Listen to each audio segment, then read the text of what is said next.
philanthropic budgets.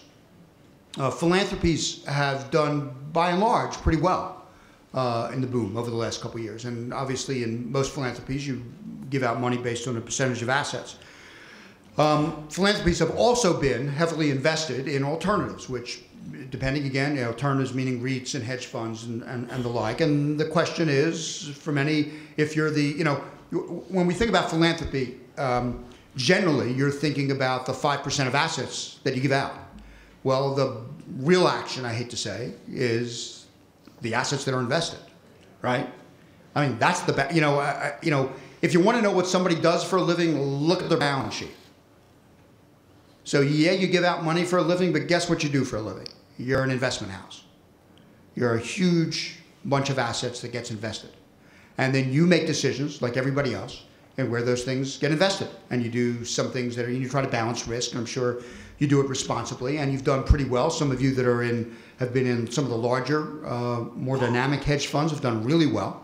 I know some foundations that have got 20, 30, 40% of assets in alternatives, private equity, hedge funds, and REITs. Some that have got a lot less. It's based on the theory of your balance sheet, where you want to take risk, where you how good you are about that. Well, all of a sudden, guess what's going on? There's a lot of hedge fund redemptions going on, and a lot of funds are not doing as well, obviously, as they had been doing before. And in fact, a good number have shut down. Now, nothing like the mortgage industry. There's been 289 mortgage companies that have closed since 2007, minor and major. So nothing like that.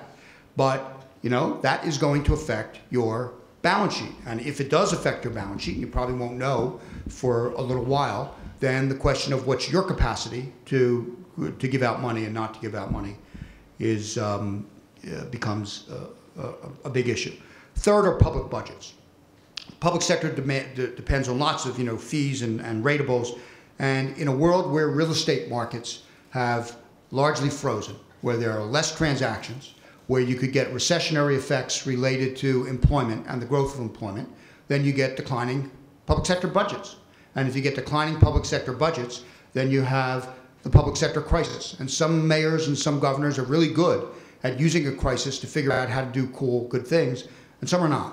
In fact, most are not. I always thought you could measure the quality of city leadership by who uses a crisis more effectively than the others. Sometimes you even want to manufacture crisis if you can get away with it, just to sort of make tough political moves that you ordinarily can't do. So public sector budgets for a little while could be a problem. Depends on the place, depends on the severity, depends on which states have rainy day funds and which states don't have rainy day funds and how much of them are being used up. About half of the states have rainy day funds. Some states are looking for bailouts. Philanthropic budgets could become a problem.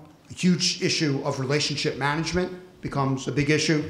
And many of the small organizations that are the struggling organizations, that are the organizations that do not have big donors, and even they could have issues with big donors, could temporarily have a problem. Now, here's the good news. The good news is that this won't last forever. But reality says that these problems will last for a while.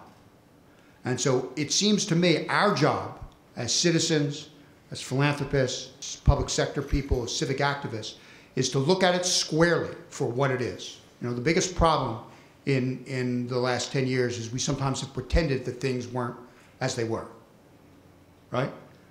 Mrs. Jones, we did a study in Philadelphia where we took 13,000 mortgages, the secured debt in 13,000 households, and we did an archaeology, if you will, of those 13,000 households. We published it in a book called Lost Values. And we did the nitty-gritty, right, of just trying to see what happened over a period of 10, 15, 20 years. It's this extraordinary story of what happened. Once you looked at things as they were, you began to get a little nervous. So it's a time to look at things for what they are and to take, it seems to me, smart action to prepare both for the immediate and prepare for the way back out, right? So it's a time for smart collaboration. It's a time for efficiencies. It's a time for sharing information. There are generally two things people don't like to talk about. And, money's one. You can guess what the other is, right? Money and relationships. was a nice way of saying it.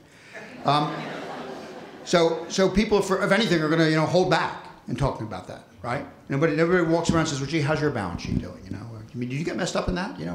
if mutual funds went down by 40%, I mean, did you get, what's that going to mean for you?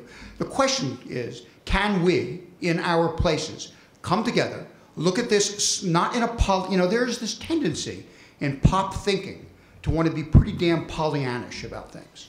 Markets have had a tendency to do this, for people to sort of delude themselves, right? This is not a time for delusional thinking. This is not a time for catastrophic thinking. Things will change, things will get better. They get better because people take smart actions. They get better because people construct institutions that do a better job of regulating entrepreneurship, not trying to stop entrepreneurship. I mean, I'm a capitalist. I believe in entrepreneurial activity and I believe in markets, but they've got to have appropriate levels of regulation and certainly appropriate levels of transparency, right? This is a time to be part of that conversation, right? This is a time in your world to understand that you can't be sort of on the side, in the background of this, because you deal with arts and philanthropy, and after all, what is that? What do you mean, what is that? That's damn important. Had a lot more value than some of this other crap that we invested in, right? I mean, it's actually a time, and I'm not saying that as just sort of a throwaway line. I mean, it's a time to not be, it seems to me, to not be shy about this. I've really found America to be, pretty shy about this whole thing over the last 6 months. I find the number of questions to be, not actually all that. I mean, just think about it. Think about if you were, I admire Hank Paulson for thinking that he could write a 3-page memo and ask for $700 billion with no oversight. And you guys are running around saying, well, Jay, can we get a little bit of money from that budget? And I hope, oh, I feel so bad. Can we, like, where have you been, right? They're not shy, right? So, part of it is we've got, it seems to me, our duty is to make these mystifying complex things into things that are a little bit more simple, things that are a little bit more complex, things that are less complex, be part of the public dialogue, reclaim our role as citizens in that public dialogue, and demand the kind of accountability and transparency that will allow us to construct the kind of economy that will build the wealth that will go for the things that you want to do. So I will stop right here and then take questions.